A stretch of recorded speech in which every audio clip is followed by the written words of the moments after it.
ദൈവത്തിൻ്റെ അതിപരിശുദ്ധമായ നാമം ഈ പൽക്കാലം വാഴ്ത്തപ്പെടുമാറാകട്ടെ. ഇപ്രകാരം നിങ്ങളുടെ മുമ്പിൽ വചനമായി നിൽക്കുവാൻ തന്ന ഈ വലിയ ഭാഗ്യത്തെ ഓർത്ത് ദൈവത്തെ സ്തുതിക്കുകയും മഹത്വപ്പെടുത്തുകയും ചെയ്യുന്നു. കൂടെ വന്നിരിക്കുന്ന പാഷണൽ കുടുംബം, എൻ്റെ അങ്കിളുമാർ, ആൻറ്റിമാർ, സഹോദരങ്ങൾ എല്ലാവർക്കും ക്രിസ്തുയേശു നാമത്തിൽ സ്നേഹവന്ദനത്തെ പ്രാരംഭത്തിൽ അറിയിക്കുകയാണ്. ചെറിയൊരു ചിന്ത നിങ്ങളുമായി പങ്കുവെച്ച് പ്രാർത്ഥിക്കുവാനും കർത്താവിൽ ശരണപ്പെടുന്നത്. കഴിഞ്ഞ 2 ദിവസങ്ങൾ ദൈവത്തിൽ ഇരിക്കുവാനും പ്രാർത്ഥിക്കുവാനും കർത്താവ് സഹായിച്ചു. എൻ്റെ പ്രാർത്ഥന മുറി കർത്താവ് നൽകിയ ചെറിയൊരു ശബ്ദം നിങ്ങളുമായി പങ്കുവെച്ച് പ്രത്യേകം ആഗ്രഹിക്കുന്നു. അതിന് ആധാരമായി വൈദ്യനായ ലൂക്കോസ് എഴുതിയ സുവിശേഷം അതിൻ്റെ 11-ാം അധ്യായം 5, 6, 7, 8 വാക്യങ്ങൾ. വൈദ്യനായ ലൂക്കോസ് എഴുതിയ സുവിശേഷം 11:5-8. Gospel of Luke chapter 11 verse 5 to 8. പിന്നെ അവൻ അവരോട് പറഞ്ഞത്, നിങ്ങൾ ആർക്കെങ്കിലും ഒരു സ്നേഹിതനുണ്ട് എന്നിരിക്കട്ടെ. അവൻ അർദ്ധരാത്രിക്ക് അവൻ്റെ അടുക്കൽ വന്ന്, സ്നേഹിത, എനിക്ക് 3 അപ്പം വായ്പ തരണം. എൻ്റെ ഒരു സ്നേഹിതൻ വഴിയാത്രയിൽ എൻ്റെ അടുക്കൽ വന്നു, അവന് വിളമ്പിക്കൊടുപ്പാൻ എൻ്റെ പക്കൽ ഏതുമില്ല എന്ന് അവനോട് പറഞ്ഞാൽ, എന്നെ പ്രയാസപ്പെടുത്തരുത്, കഥ അടച്ചിരിക്കുന്നു, പൈതങ്ങളും എന്നോടുകൂടെ കിടക്കുന്നു, എഴുന്നേറ്റ് തരുവാൻ എനിക്ക് കഴിയുകയില്ല എന്ന് അകത്ത് നിന്ന് ഉത്തരം പറഞ്ഞാലും, അവൻ സ്നേഹിതനാകൊണ്ട് എഴുന്നേറ്റ് അവന് കൊടുക്കുകയില്ലെങ്കിലും അവൻ ലജ്ജ കൂടാതെ മുട്ടിക്ക നിമിത്തം എഴുന്നേറ്റ് അവന് വേണ്ടുന്നിടത്തോളം കൊടുക്കുമെന്ന് ഞാൻ നിങ്ങളോട് പറയുന്നു. Praise the Lord. നമുക്കെല്ലാവർക്കും വളരെ അറിയാവുന്ന ഒരു വചനമാണ്. ഞാൻ പ്രാർത്ഥിക്കായിരുന്നപ്പോൾ ഇങ്ങനെയാണ്, ദൈവാത്മാവ് ഒരു വചനം ആദ്യം പ്രാരംഭത്തിൽ നൽകി തന്നു. പക്ഷേ അതിനോട് ചേർന്ന് തന്നെ നമ്മൾ ഈ മാസം ചിന്തിക്കുന്ന ടോപ്പിക് എല്ലാവർക്കും ഓർമ്മയുണ്ടെന്നാണ് വിശ്വസിക്കുക. ഓർക്കുന്നുണ്ടായിരുന്നു ഈ മാസം? What is the topic of this month, children? Month of God's provision. So I know there are people here who are taking notes. So I would like to give my sermon a topic of a good friend who provides. കരുതുന്ന നല്ലൊരു സുഹൃത്ത്. A good friend who provides. വചനായ ലൂക്കോസ് ഈ 11-ാം അധ്യായം തുടങ്ങുമ്പോൾ നമുക്ക് കാണുന്നത് കർത്താവായ യേശു ക്രിസ്തു തൻ്റെ ശിഷ്യന്മാരെ പ്രാർത്ഥിക്കുവാൻ പഠിപ്പിക്കുന്ന ഒരു ആദ്യത്തെ 5 വാക്യങ്ങൾ നമുക്ക്. The first 5 verses are Jesus teaching his disciples how to pray. എങ്ങനെ പ്രാർത്ഥിക്കണമെന്നുള്ളതാണ് ആദ്യത്തെ 5 വാക്യത്തിൽ നമ്മൾ കാണുന്നത്. അതിനോട് ചേർന്ന് നമ്മൾ കാണുന്നിട്ട് മലയാളത്തിൽ എന്നിട്ട് എന്നല്ലെങ്കിൽ മലയാളത്തിൽ എങ്ങനെയാ? പിന്നെ, ഇംഗ്ലീഷിൽ ആൻഡ്, എന്നിട്ട്. അപ്പം മുമ്പ് എന്താണ്? പ്രാർത്ഥനയെക്കുറിച്ച് പഠിപ്പിച്ചു. വേറെ ട്രാൻസ്ലേഷൻ ഇങ്ങനെ, നമ്മൾക്ക് ഇംഗ്ലീഷ് ട്രാൻസ്ലേഷൻ കാണുന്നത് ഇങ്ങനെയാണ്, അതിനോട് ചേർന്ന് മറ്റുള്ള ഉപദേശം കർത്താവ് നൽകി. അതിൻ്റെ ഒരു ഭാഗമായിട്ടാണ് ഈ ഒരു ഉപമ. നമ്മളിപ്പോൾ വായിച്ച ഒരു ഉപമയാണ് പ്രാർത്ഥനയെക്കുറിച്ചുള്ള ഒരു ഉപമ. അപ്പം എങ്ങനെ പ്രാർത്ഥിക്കണമെന്ന് കർത്താവ് പഠിപ്പിച്ചു. അതിനുശേഷം കർത്താവ് ഒരു ഉപമ പറയുകയാണ്. എന്താണ്? ഒരു സുഹൃത്തിനെ കുറിച്ചും ആ സുഹൃത്ത് തൻ്റെ കൂട്ടുകാരൻ്റെ ഭവനത്തിലേക്ക് വരുന്നതിനെക്കുറിച്ചും ആ കൂട്ടുകാരൻ്റെ ഭവനത്തിലെ ഇല്ലായ്മയെക്കുറിച്ചും ആ കൂട്ടുകാരൻ മറ്റൊരു കൂട്ടുകാരൻ്റെ വീട്ടിലേക്ക് പോകുന്നതിനെക്കുറിച്ചും നമ്മൾ ഇവിടെ ഒരു ഉപമയായിട്ട് ഇവിടെ കാണുകയാണ്, അല്ലേ? പക്ഷേ എൻ്റെ കർത്താവ് പ്രാരംഭത്തിൽ ഇവിടെ വളരെ അധികമായിട്ട് ചിന്തിപ്പിച്ചൊരു കാര്യമുണ്ട്. കർത്താവ് ഇവിടെ പ്രാർത്ഥിക്കുവാൻ പഠിപ്പിക്കുക മാത്രമല്ല, അപ്പോൾ തന്നെ പ്രാർത്ഥനയെക്കുറിച്ച് അനേക കാര്യങ്ങൾ പഠിപ്പിക്കുകയുണ്ടായി. അതിൻ്റെ ഒരു ചെറിയ ഭാഗമാണ് നമ്മളിവിടെ വായിച്ചത്. 5 തൊട്ട് 13-ാം വാക്യം വരെ പ്രാർത്ഥനയെക്കുറിച്ചാണ്. കർത്താവായ യേശു ക്രിസ്തു തൻ്റെ പരസ്യ ശുശ്രൂഷയിലും in his ministry we can see he spent a lot of time in prayer. തൻ്റെ ശുശ്രൂഷ ജീവിതത്തിൽ താൻ അനേക സമയങ്ങൾ പ്രാർത്ഥനയ്ക്ക് വേണ്ടി ഇങ്ങനെയാണ് താൻ പിൻവാങ്ങി പ്രാർത്ഥിക്കുവാനായി മാറിയിരുന്നു. ഇവിടെ കർത്താവ് പഠിപ്പിക്കുന്ന ഒരു കാര്യമാണ്. ഒന്നാണ്, ക്രിസ്തീയ ജീവിതത്തിൽ, അനുഗ്രഹിക്കപ്പെട്ട ക്രിസ്തീയ ജീവിതത്തിന് പ്രാർത്ഥന വളരെ ഇമ്പോർട്ടൻ്റ് ആണ്. Prayer is a vital part of a Christian life. Without prayer, your Christian life is just a house without foundation. ഒരു ഭവനത്തിന് അടിസ്ഥാനമില്ലാത്തൊരു അനുഭവമാണ് നിങ്ങളുടെ ജീവിതത്തിൽ പ്രാർത്ഥന ഇല്ലെങ്കിൽ. പ്രാർത്ഥനാ ജീവിതം എല്ലാവർക്കും ഉണ്ടോ? ഇല്ലെങ്കിൽ നിങ്ങളിന്ന് ചോദ്യം ചെയ്യണം, എൻ്റെ ജീവിതത്തിൽ പ്രാർത്ഥന ജീവിതം ഉണ്ടോ? അതോ കുറവായിട്ടുണ്ടോ? അതോ FSO സഭയുടെ കൂട്ട് ആദ്യ സ്നേഹത്തിൽ നിന്ന് കുറഞ്ഞു പോയിട്ടുണ്ടോ?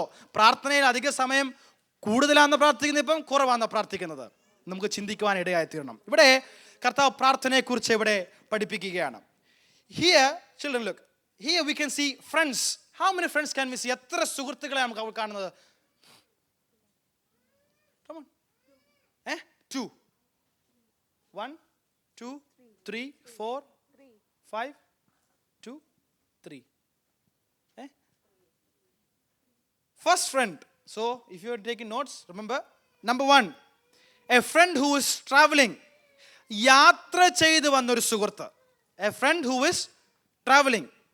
Number 2, രണ്ടാമത്തെ സുഹൃത്താരാണ്?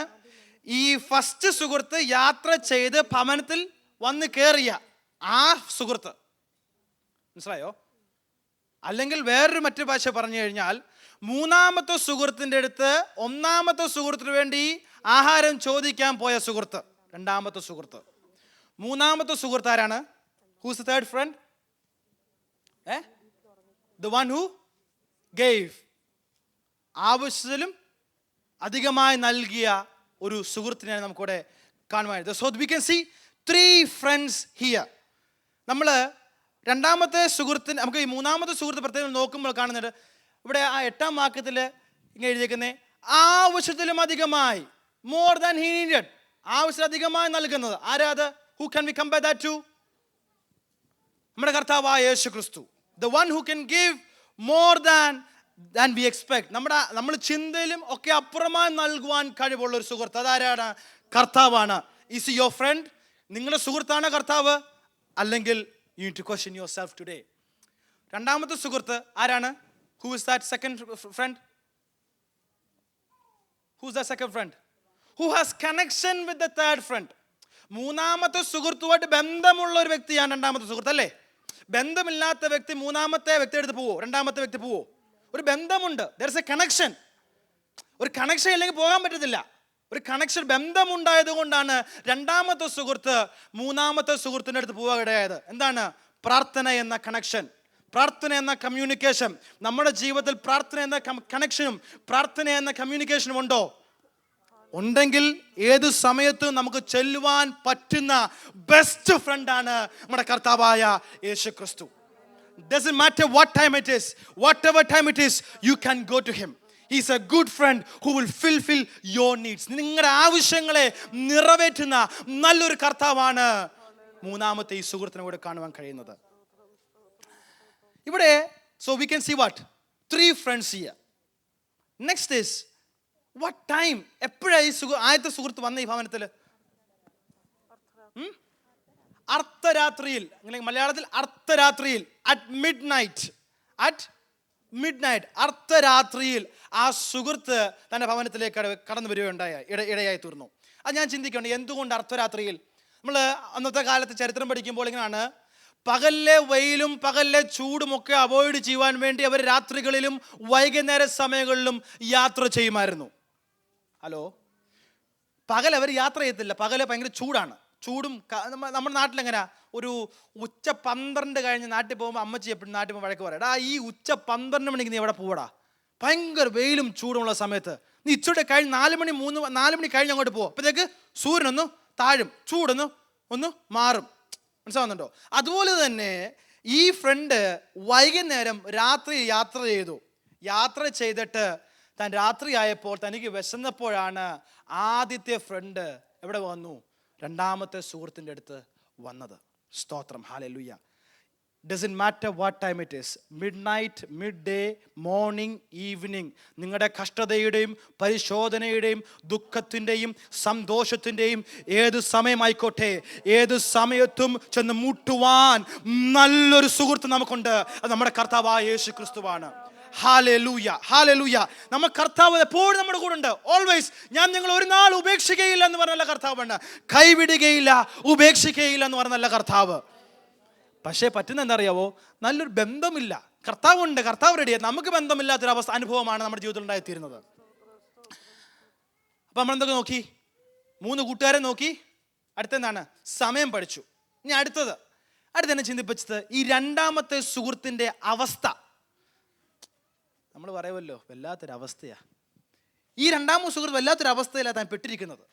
കാര്യം, ഒന്നാമത്തെ സുഹൃത്ത് ആ ഭവനത്തിൽ വന്നു, വിശന്ന്, നമ്മുടെ മലയാള ഭാഷ വയറ് കാഞ്ഞ് വിശന്ന് വന്നേക്കുക, ഭയങ്കര വിശപ്പിൽ വന്നപ്പം നമ്മൾ ജൂയിഷ് കസ്റ്റംസ് പഠിക്കുമ്പോൾ, യഹൂദന്മാരുടെ കസ്റ്റംസ് പഠിക്കുമ്പോൾ ഇങ്ങനെയാണ്, ഒരു അതിഥി വീട്ടിൽ വന്നു കഴിഞ്ഞാൽ they are very very high at service. നല്ല അനുഗ്രഹീതമായ രീതിയിലാണ് അവരെ സെർവ് ചെയ്യുന്നത്.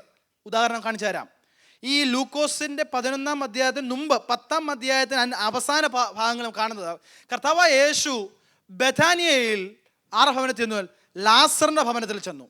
ലാസറിൻ്റെ ഭവനത്തിൽ ചെന്നപ്പോൾ അവിടെ കാണുന്നത്, മാർത്ത വളരെ വ്യാകുലപ്പെട്ട് വിഷമിച്ച് ടെൻഷൻ അടിച്ച് നടക്കും. എന്തോ ചെയ്യും, എങ്ങനെ ഇവിടെ നമ്മുടെ കുഞ്ഞുങ്ങൾ ഒരു സ്കിറ്റ് ചെയ്ത് എനിക്ക് ഓർക്കുന്നുണ്ട്. ഇപ്പോൾ ഒരു സ്കിറ്റ് നമ്മൾ ഓർക്കുന്നുണ്ട്. നിങ്ങൾ സ്കിറ്റ് ചെയ്തത് ഒരു മാർത്ത ടെൻഷൻ അടിച്ച് എങ്ങനെ ഞാൻ ഇവരെ പോഷിപ്പിക്കും. So they had it was very important for them to feed their guest. Martha മാത്രമല്ല, എബ്രഹാമിൻ്റെ ജീവിതം നോക്കുമ്പോൾ ദൂതന്മാർ വന്നപ്പോൾ എബ്രഹാം പോയി ഏറ്റവും നല്ലത് തിരഞ്ഞെടുത്തുകൊണ്ട് വന്ന ദൂതന്മാർക്ക് നൽകുവാനിടയായി തീർന്നു. അപ്പോൾ നല്ലത് കൊടുക്കണം. പക്ഷേ ഈ രണ്ടാമത്തെ സുഹൃത്തിൻ്റെ വീട്ടിലൊന്നുമില്ല. His hands are empty. ഒന്നുമില്ലാത്തൊരു അനുഭവം, ശൂന്യമായൊരു അനുഭവമാണ് ഇവിടെ ഈ രണ്ടാമത്തെ സുഹൃത്ത്. അപ്പോൾ ഈ ഒരു വല്ലാത്തൊരു സാഹചര്യത്തിൽ കൂടാണ് ഈ രണ്ടാമത്തെ സുഹൃത്ത് കടന്നു പോകുന്നത്. അപ്പോൾ എന്ത് ചെയ്തു രണ്ടാമത്തെ സുഹൃത്ത്? എന്ത് ചെയ്തു? എനിക്ക് നല്ലൊരു സുഹൃത്തുണ്ട്. പോയി താൻ രാത്രിയിൽ ഇറങ്ങി. ഇവിടെ അങ്ങോട്ട് പോയി, അർദ്ധരാത്രി എങ്ങോട്ട് പോയി? മിഡ്നൈറ്റ് എങ്ങോട്ട് പോയി? മൂന്നാമത്തെ കൂട്ടുകാരൻ്റെ വീട്ടിലോട്ട് പോയി. മൂന്നാമത്തെ കൂട്ടുകാരൻ്റെ വീട്ടിലോട്ട് പോയിട്ട് താൻ വാതിലെ മുട്ടിയിട്ട് എന്ത് ചോദിച്ചു? ആ വാക്യം ഒന്ന് വായിച്ച. മുട്ടിയിട്ട് എന്താണ് ചോദിച്ചത്? 5-ാം വാക്യം. പിന്നെ സ്നേഹിത എനിക്ക് 3 അപ്പം വായ്പ തരണം. സ്നേഹിത എനിക്ക് 3 അപ്പം വായ്പ നൽകണം എന്ന് ചോദിച്ചു. He asked for 3 loaf. പക്ഷേ വലിയ കാര്യത്തെ ഈ രണ്ടാമത്തെ സുഹൃത്ത് മൂന്നാമത്തെ സുഹൃത്തിൻ്റെ അടുത്ത് വലിയ കാര്യം ചോദിച്ച 3 അപ്പത്തിന് ചോദിച്ചു. 3 ചോദിച്ചപ്പോഴത്തെ എന്താണ്? 4 തടസ്സങ്ങളാ പറഞ്ഞേ. കാണാം, വായിച്ചേ. എന്നെ പ്രയാസപ്പെടുത്തരുത്. 1 കണ്ട് കതക് അടച്ചിരിക്കുന്നു. 3 പൈതങ്ങളും എന്നോട് കൂടെ കിടക്കുന്നു. പൈതങ്ങൾ എന്റെ കൂടെ കിടക്കുന്നു. എഴുന്നേറ്റ് തരുവാൻ എനിക്ക് കഴിയുകയില്ല എന്ന് അകത്തു നിന്ന് ഉത്തരം പറഞ്ഞാലും എനിക്ക് എഴുന്നേറ്റ് നിങ്ങൾക്ക് തരുവാൻ പറ്റത്തില്ല. 3 അപ്പത്തിന് ചോദിച്ചു. 3 അപ്പത്തിന് 4 മറുപടി തടസ്സമായിട്ട് അങ്ങ് നൽകി കൊടുത്തു. ആ നല്ല സുഹൃത്തിൻ്റെ ആ രണ്ടാമത്തെ സുഹൃത്തിൻ്റെ അനുഭവം ചിന്തിച്ചു നോക്കിയെന്ന്. ഒന്നാമത്തെ സുഹൃത്ത് വീട്ടിൽ ഇരിക്കുന്നു, നല്ല ആഹാരം കൊടുക്കണം, കയ്യിലൊന്നും വിരിപ്പില്ല, വീട്ടിലൊന്നും വിരിപ്പില്ല. വലിയ കാര്യത്തിൽ വലിയ പ്രതീക്ഷയോടെ വീട്ടിൽ പറഞ്ഞു, ഞാൻ ഇപ്പം വരാമേ, ഞാൻ എൻ്റെ കൂട്ടുകാരൻ്റെ വീട്ടിൽ പോയി ഞാൻ അവൻ്റെ വീട്ടിൽ നിന്ന് എന്തെങ്കിലും മേടിച്ചു കൊണ്ട് വരാമെന്ന് വലിയ പ്രതീക്ഷയോടെ കടന്നു പോയതാ. പക്ഷേ പോയി ചോദിച്ചപ്പം തരുന്നതിന് പകരം തടസ്സങ്ങൾ മാത്രമാണ് കണ്ടത്. സ്തോത്രം, ഹല്ലേലൂയ. ഞാൻ ചിന്തിച്ചു, അത് എന്തുകൊണ്ടാണ് അങ്ങനെ തടസ്സം? ഞാൻ ഇനി ചിന്തിക്കുവാൻ എനിക്ക് ബാക്കിയുള്ള ഒരു 10 മിനിറ്റോളം അടുപ്പിച്ച് ആ 8-ാം വാക്യമാണ് എനിക്ക് ചിന്തിക്കാൻ ആഗ്രഹിക്കുന്നത്. 8-ാം വാക്യം ഒന്ന് വായിച്ചു. അവൻ സ്നേഹിതനാകൊണ്ട് എഴുന്നേറ്റ് അവന് കൊടുക്കയില്ലെങ്കിലും മതി. അവൻ സ്നേഹിതനാകൊണ്ട് അവന് എഴുന്നേറ്റ് കൊടുക്കയില്ലെങ്കിലും. In English it's like this: though he will not get up and give him anything because he is his friend. മനസ്സിലായോ? ഇച്ചിരി ഡിഫിക്കൽട്ട് ആണ്. ഞാൻ ആദ്യമായി സമയം എടുത്തു. സുഹൃത്താകിയ കൊണ്ട് അവൻ എഴുന്നേറ്റ് നൽകാതിരിക്കുന്നു. അതെന്തോ അങ്ങനെ? നല്ലൊരു സുഹൃത്ത് എന്ന് പറഞ്ഞാൽ നമ്മുടെ ആവശ്യം, ഒരു സുഹൃത്തിന് അർത്ഥം എന്താണ്? നമ്മൾ പെട്ടെന്ന് ചെന്നു, ചോദിച്ചു, പെട്ടെന്ന് ലഭിച്ചു, അതല്ലേ നല്ലൊരു സുഹൃത്ത്. പക്ഷെ ഇവിടെ അങ്ങനെയല്ല കാണുന്നേ. ഇവിടെ സുഹൃത്താകൊണ്ട് എഴുന്നേറ്റ് നൽകിയില്ലെന്നാണ് ഇവിടെ കാണുന്നത്. സ്തോത്ര, ഹല്ലേലൂയ. നമുക്ക് എങ്ങനെ അറിയാം ഈ വ്യക്തി നല്ലൊരു സുഹൃത്താണെന്ന്? ഈ മൂന്നാമത്തെ, how do we know this third friend is a real friend? എങ്ങനെ അറിയാം നമുക്ക്? കാര്യം he went at midnight, അർദ്ധരാത്രിയിൽ ചെന്ന് കയറിയത്. നമ്മുടെ ജൂയിഷ് രീതിയിലൊക്കെ പോട്ടെ, UK രീതി വന്നേ. രാത്രി 9 മണി കഴിഞ്ഞാൽ ഫോൺ വിളിക്കണമെങ്കിൽ ഒന്ന് പേടിക്കും, ഒന്ന് നോക്കും. ആഫ്റ്റർ 9 o'clock ഇവിടെ ഡിസ്റ്റർബ് ചെയ്യത്തില്ല. പക്ഷേ എനിക്കൊരു ആവശ്യം വന്നാൽ I have someone that close which I will call. എനിക്കൊരു അത്യാവശ്യം വന്നാൽ ഞാൻ വിളിക്കുന്ന എനിക്ക് വ്യക്തിയുണ്ട്, ആ വ്യക്തിയെ ഞാൻ വിളിക്കും. Because why? I know that he is my friend. ഏത് സമയത്തും വിളിക്കുവാൻ പറ്റുമെന്നുള്ള ബോധ്യം എനിക്കുണ്ട്. 1. രണ്ടാമതായിട്ട് പല പ്രാവശ്യം മുന്നിൽ പോയിട്ടുണ്ട്. I have gone there multiple times. So this second friend must have gone to the third friend before multiple times, and hence why he has assurance that he will receive something. തനിക്ക് ലഭിക്കുമെന്ന് പൂർണ്ണമായ ബോധ്യമുണ്ട്. കാര്യം താൻ മുമ്പൊക്കെ പോയിട്ടുണ്ടാകണം. അതുകൊണ്ടല്ലേ? അല്ലെങ്കിൽ പോകുമോ വെറുതെ? ഇല്ല, പോകത്തില്ല. So is this friend a real friend? ഞാൻ തലക്കെട്ട് കൊടുത്ത A good friend who provides എന്നാ. പക്ഷേ നല്ല ഫ്രണ്ട് ആണോ? അല്ല, അല്ലേ? നമ്മുടെ ആവശ്യം ചോദിച്ചിട്ട് തന്നില്ലേ, നല്ല ഫ്രണ്ട് ആണോ? പക്ഷെ വചനം പറയുന്നത് അങ്ങനല്ല. Because he is your friend, because he is his friend, he did not rise and give. അവൻ സുഹൃത്താകൊണ്ട് അതെന്തുവാ? അവിടെ ഒന്ന് ചോദിച്ചപ്പോൾ ഒരു താമസം. ഇവിടെ ചോദിച്ചപ്പം ആ വ്യക്തി എന്തെങ്കിലും പറഞ്ഞു? എൻ്റെ വീട്ടിൽ ഇല്ലെന്ന് പറഞ്ഞോ? താൻ ചോദിച്ചപ്പോൾ എൻ്റെ വീട്ടിൽ ഇല്ലെന്ന് പറഞ്ഞോ? ഇല്ല, പറഞ്ഞില്ല. തൻ്റെ തടസ്സങ്ങളെ പറഞ്ഞുള്ളൂ. തൻ്റെ ഒരു ഡിലേ ഇട്ടു, ഒരു താമസം. ഇവൻ എത്ര നേരം മുട്ടും, എത്ര നേരം ചോദിക്കുമെന്ന് അറിയാൻ വേണ്ടി ഒരു താമസം അനുഭവിച്ചിട്ടുണ്ടോ? പല പ്രാർത്ഥനാ വിഷയങ്ങളും പ്രാർത്ഥിച്ചിട്ട് പിന്നെയും മുട്ടിയിട്ട്. ജിൻസിയുടെ സാക്ഷ്യം കേട്ട് ഒത്തിരി സന്തോഷം തോന്നി. കാര്യം എൻ്റെ പ്രസംഗ വിഷയം അതായതുകൊണ്ടാണ്. അനേക നാളുകൊണ്ട് പ്രാർത്ഥിച്ചിട്ടും മുട്ടുമ്പോൾ ഒക്കെയും തടസ്സങ്ങളെ കാണുന്നുള്ളൂ, മറുപടി കാണുന്നില്ല. പക്ഷേ നല്ലൊരു സുഹൃത്ത് ആഗ്രഹിക്കുന്ന എന്താ അറിയാവോ? നീ പിന്നെയും എൻ്റെ സന്നിധിയിൽ വരണം. ഹല്ലേലൂയ. ഇങ്ങനെ ഞാൻ ചിന്തിക്കുകയുണ്ടായി. ഞാൻ ആദ്യം ഇപ്പോൾ ഒന്ന് മുട്ടി, ആ സുഹൃത്ത് മുട്ടി എടുത്ത് അപ്പം കൊടുത്തിരുന്നെങ്കിൽ എന്താണ്? അവൻ പോയേനെ. ഞാൻ എൻ്റെ ഉപമയിൽ ഞാൻ പറയാം, ഇന്നത്തെ കാലഘട്ടത്തിൽ ഞാൻ പറയാം. ഞാൻ ദൈവസേനയിൽ മുട്ടുമടക്കി, അല്ല ഇവിടെ നിങ്ങൾ ദൈവസേനയിൽ മുട്ടുമടക്കി 5 മിനിറ്റ് പ്രാർത്ഥിച്ചു, മറുപടി ലഭിച്ചു, പിന്നെ പോയേനെ. ഫാസ്റ്റിംഗ് കാണത്തില്ല, പിന്നെ ഫാസ്റ്റിംഗ് കൊണ്ടുവരാൻ ബുദ്ധിമുട്ടണം. ഞായറാഴ്ച വല്ലപ്പോഴും വന്നു, പിന്നെ വിളിക്കണം, ഭാഷകൾ പിന്നെ ഫോൺ എടുക്കണം. എവിടായി? തരാത്ത എന്തറിയാമോ? നിങ്ങളെ അധികമായി സ്നേഹിക്കുന്നതുകൊണ്ടാ. ഒരിക്കലും വിചാരിക്കരുത് അവൻ മാറിപ്പോയെന്ന്. നിങ്ങളെ അധികമായി സ്നേഹിക്കുന്നതുകൊണ്ടാ. 5 മിനിറ്റോട് പ്രാർത്ഥന കിട്ടാത്തതെന്നറിയാവോ? നിനക്കുമായി 5 മണിക്കൂർ ആ പ്രാർത്ഥനയിൽ, ആ സ്നേഹത്തിൽ നിന്ന് കൈമാറുവാൻ, ആ ബന്ധത്തിൽ നിന്ന് മുന്നേറുവാൻ, പ്രാർത്ഥന ഉറ്റിരിക്കുന്നവരായി തീരുവാൻ, പ്രാർത്ഥനയിൽ കരുത്തന്മാരാക്കുന്നവരായി തീരുവാനാണ് കർത്താവ് നമ്മൾ ആഗ്രഹിക്കുന്നത്. അതാണ് യഥാർത്ഥമായ നല്ലൊരു സുഹൃത്ത്. That is why I called a good friend. ഒരു നല്ല സുഹൃത്ത് നമ്മുടെ നന്മ ആഗ്രഹിക്കുന്ന വ്യക്തിയാ.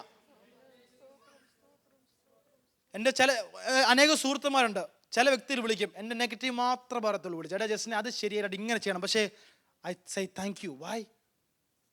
ഞാൻ ബെറ്റർ ആവണമെന്ന് ആ വ്യക്തി ആഗ്രഹിക്കുന്നതുകൊണ്ടാണ്. ഈ മൂന്നാമത്തെ വ്യക്തി ആഗ്രഹിക്കുന്നത് ഇത് തന്നെയാ.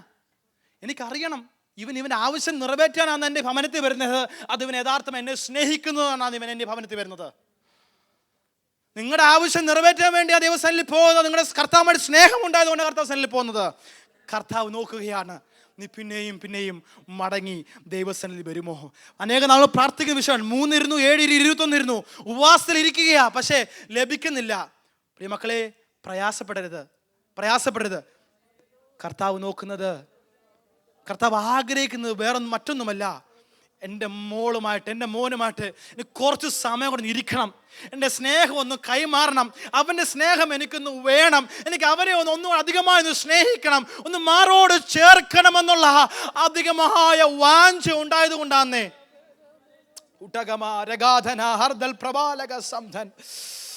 God wants to spend time with you.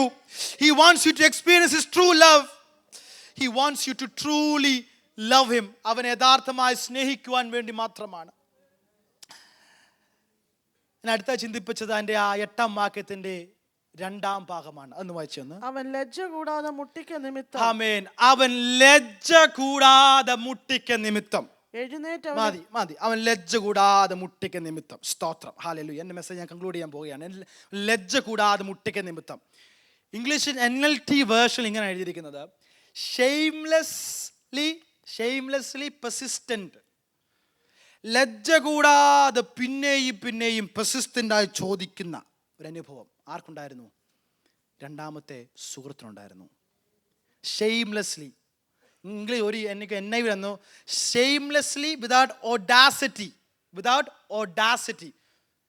ഒരു നാണവും എൻ്റെ ഒരു നാണമില്ല, പിന്നെ ഇന്നങ്ങ് മുട്ടുക. എനിക്കിത് തരുമോ? കർത്താവ് അത് തന്നെ ആഗ്രഹിക്കുന്നത്, പിന്നെയും മുട്ടുവാന്. ലജ്ജ കൂടാതെ ഒന്ന് മുട്ടുവാനാണ് കർത്താവ് ആഗ്രഹിക്കുന്നത്. ഹല്ലേലൂയ. ഞാൻ വേറൊരു തരത്തിലും കൂടെ പറയാം. ലജ്ജ കൂടാതെ പോരാടുവാൻ, ലജ്ജ കൂടാതെ ദൈവത്തിൽ പോരാടുന്നവരായി തീരുവാൻ കർത്താവ് ആഗ്രഹിക്കുന്നത് എന്നറിയാവോ? നിങ്ങളുടെ ആവശ്യത്തെ നിറവേറ്റുന്നതിനെക്കാട്ടിലും ഉപരി കർത്താവ് ആഗ്രഹിക്കുന്നത് പ്രാർത്ഥനാ ശക്തന്മാരെ എഴുന്നേൽപ്പിക്കുവാനായി, പ്രാർത്ഥനാ വീരന്മാരെ എഴുന്നേൽക്കുവാനായിട്ടാണ്.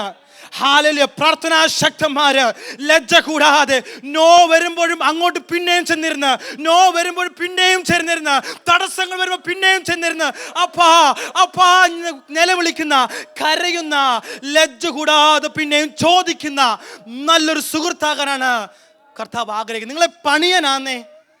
നിങ്ങളെ പണിയാനാണ്. സ്തോത്രം. ഹല്ലേലൂയ. മത്തായി സുവിശേഷത്തിൽ എടുക്കേണ്ട, ഞാൻ പെട്ടെന്ന് ഒരു വ്യക്തി എടുത്ത വാക്യങ്ങൾ വായിച്ച് വിട്ട് ജസ്റ്റ് സഹായിച്ചാൽ മതി. കാണുന്നുണ്ട്, ഒരു കനാന്യ സ്ത്രീ തൻ്റെ പൈതലിനെ ഭൂതം ബാധിച്ചിട്ട് 22 വാക്യത്തിൽ യേശുവിനെ പറയുക, ദാവീദ് പുത്ര വിളിച്ചു. ദാവീദ് പുത്ര വിളിച്ചു. പക്ഷേ 23 വാക്യത്തിൽ കാണുന്നത് അവിടെ കർത്താവ് മൗനമാണ്. എങ്ങനെ വായിച്ചെന്ന്? 23 മത്തായി 15:23. അവൻ അവളോട് ഒരു വാക്കും ഉത്തരം പറഞ്ഞില്ല. അവരൊരു വാക്ക് പോലും ഉത്തരം പറഞ്ഞില്ല. ദാവീദ് പുത്ര എന്ന് പുറം നടന്ന് വിളിച്ചുക. ദാവീദ് പുറം, പക്ഷെ ഒരു വാക്ക് പോലും ഉത്തരം പറഞ്ഞില്ല. പ്രിയ മക്കളെ, നിങ്ങളുടെ ജീവിതം മൗനം വരുമ്പോണ്ടല്ലോ, നിങ്ങൾ അധികമായി സ്നേഹിക്കുന്നതുകൊണ്ടാ. സഫന്യ പുസ്തകത്തിൽ സഫന്യ 3:7 ഇപ്രകാരം എഴുതിയിരിക്കുന്നു, നിന്നെ അധികമായി സ്നേഹിക്കുന്നുണ്ട്, അവന്റെ സ്നേഹത്തിൽ അവൻ മൗനമായിരിക്കുന്നു. അവന്റെ സ്നേഹത്തിൽ അവൻ മൗനമായിരിക്കുന്നു. നിന്നെ കൈവിട്ടത് കൊണ്ടല്ല, നിങ്ങളെ സ്നേഹിക്കുന്നത് കൊണ്ടാ, നിങ്ങളെ അധികമായി സ്നേഹിക്കുന്നത് കൊണ്ടാ കർത്താവ് പലപ്പോഴും മൗനമായിരിക്കുന്നത്. 24 വാക്യത്തിൽ പിന്നെയും താൻ പറഞ്ഞു, ദാവീദ് പുത്രൻ പിന്നെയും ആവശ്യം പറഞ്ഞു. അപ്പോഴും തനിക്ക് ലഭിച്ചത് റിജക്ഷൻ. ആദ്യം സൈലൻസ്, ഇപ്പോൾ തിരസ്കരണം. First shame, now rejection. തിരസ്കരണം താൻ ലഭിച്ചു. 25 വാക്യത്തിൽ കാണുന്നത് ഷീ റിസീവ്ഡ് എ ഷെയിം. ആമേൻ. നിന്നാപാത്രമാകുവാൻ ഇടയായി തീർന്നു. പക്ഷെ എന്നിട്ടും പിന്നെയും പോരാടി. ഓ ഹല്ലേലൂയ. ആദ്യം മൗനം ലഭിച്ചു, പിന്നെ തിരസ്കരണം ലഭിച്ചു, പിന്നെ നിന്നാപാത്രമായി തീർന്നു. എന്നിട്ടും പോരാടുന്ന എത്രയും പിന്നെയും പ്രാർത്ഥിച്ചിട്ടും ലഭിക്കാത്ത ചില വിഷയങ്ങൾ മേലെ പിന്നെയും നീ മുട്ടുകയാണെങ്കിൽ ഹല്ലേലൂയ. കർത്താവ് അത് ആഗ്രഹിക്കുന്ന, നീ പിന്നെയും മുട്ടുമോ? ഈ നല്ല സുഹൃത്തുക്കൾ പിന്നെയും മുട്ടുമോ? മുട്ടുമെങ്കിൽ നിശ്ചയമായും നിങ്ങളുടെ പ്രാർത്ഥനാ ദൈവം കേൾക്കും. നിങ്ങളൊന്ന് പണിതെടുക്കുവാൻ പാട്ടുകാരൻ പ്രകാരം പറഞ്ഞു, എന്നെ പണിതെടുത്ത് എന്നെ പൊന്നാക്കുവാൻ അല്ലയോ ഈ ശോധന. നിങ്ങളെ മുടിക്കുവാനല്ല, നിങ്ങളെ തകർക്കുവാനല്ല, നിങ്ങളെ പണിതെടുത്ത് കർത്താവ് ആഗ്രഹിക്കുന്ന പ്രകാരം അനുഗ്രഹിക്കപ്പെട്ട ഒരു പൊന്നാക്കുവാൻ അത്രേ.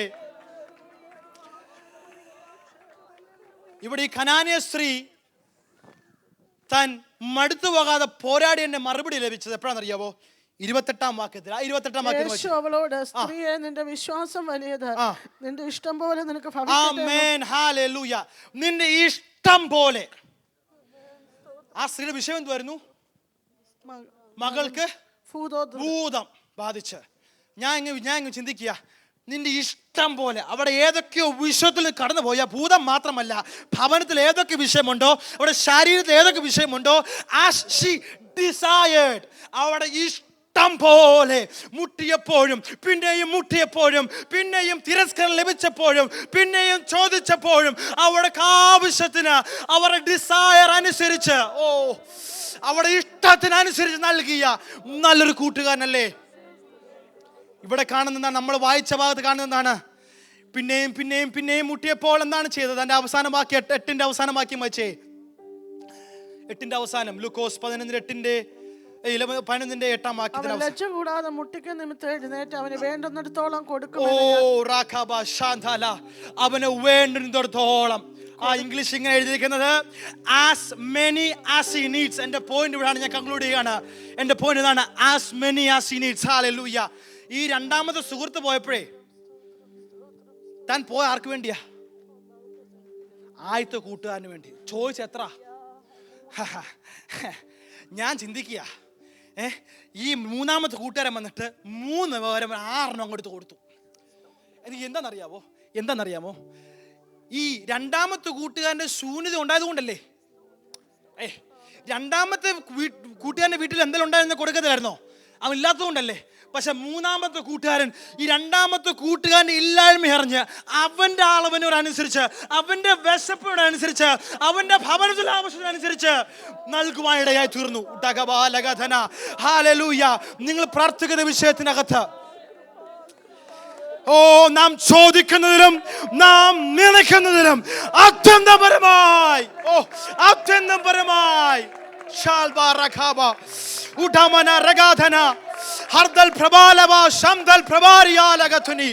ചോദിക്കുന്നതിനേക്കാളും അത്യന്തപരമായി നൽകുവാൻ കഴിവുള്ള നല്ലൊരു സുഹൃത്താണ് നമ്മുടെ നല്ല പിതാവ്. എൻ്റെ പ്രാർത്ഥന ഞാൻ ഇങ്ങനെ ചോദിച്ചപ്പോൾ ഒരു ചോദ്യം ഇങ്ങനെ ചോദിക്കുകയുണ്ടായി. ഈ രണ്ടാമത്തെ സുഹൃത്ത് ആദ്യം മുട്ടി 4 തടസ്സങ്ങൾ കേട്ടപ്പം പോയി വേറൊരു സുഹൃത്തിൻ്റെ അടുത്ത് പോയിട്ട് മുട്ടി ചോദിച്ചു. ഒരു പക്ഷേ അവിടുന്ന് ലഭിച്ചേനെ. അന്നേരത്തെ ആവശ്യം 1 or 2 ഈ വീട്ടിൽ വന്ന സുഹൃത്തിൻ്റെ വയറ് നിറയ്ക്കാൻ വേണ്ടി. തൽക്കാല സുഖങ്ങൾക്ക് വേണ്ടി നമ്മുടെ ഇഷ്ടപ്രകാരം, നമ്മുടെ ചിന്തപ്രകാരം ലോകത്തിലേക്ക് ഇറങ്ങുമ്പോൾ തൽക്കാലം ഒന്ന് സെറ്റിൽ ആവാൻ പറ്റും. എന്നാൽ ജിൻസിയാനി പറഞ്ഞതുപോലെ, ലിജോ ചേട്ടൻ പറഞ്ഞതുപോലെ, ലിജോ ചേട്ടാ ദൈവത്തിന്റെ കരങ്ങളിൽ ഏൽപ്പിച്ചിട്ടുണ്ടെങ്കിൽ അത് അവന്റെ കരങ്ങളിൽ തന്നെ ഏൽപ്പിച്ചാൽ മതി. അതിന് മാറ്റം വരുത്തല്ലേ, അത് അവന്റെ കരങ്ങളിൽ തന്നെ ഏൽപ്പിച്ചാൽ മതി. കാര്യം നിങ്ങൾ ചോദിച്ചതിലും നിങ്ങൾ ചിന്തിച്ചതിലും അത്യന്തപരമായി ഒരു പെർമനന്റ് സൊല്യൂഷൻ നൽകുവാൻ കഴിവുള്ള നല്ലൊരു അപ്പനാണ്. നമ്മൾ കണ്ണുകളടക്കി നമുക്ക് പ്രാർത്ഥിക്കാം.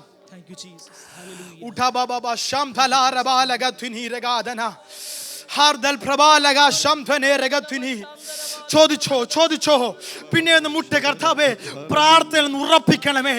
മടുത്തു പോകാതെ പ്രാർത്ഥിപ്പാൻ, എന്നെ മുട്ടകളെ ഇരുന്ന് പ്രാർത്ഥിപ്പാൻ, പിന്നെയും പ്രാർത്ഥനയിൽ പോരാടുവാൻ, ലജ്ജ തോന്നാതെ, ലജ്ജ കൂടാതെ പിന്നെയും അപ്പോസ്തലനായ പൗലോസ് പറയുന്നത് പോലെ പിന്നെയും ആത്മാവിൽ പോരാടി, ആത്മാവിൽ പ്രാർത്ഥിച്ച്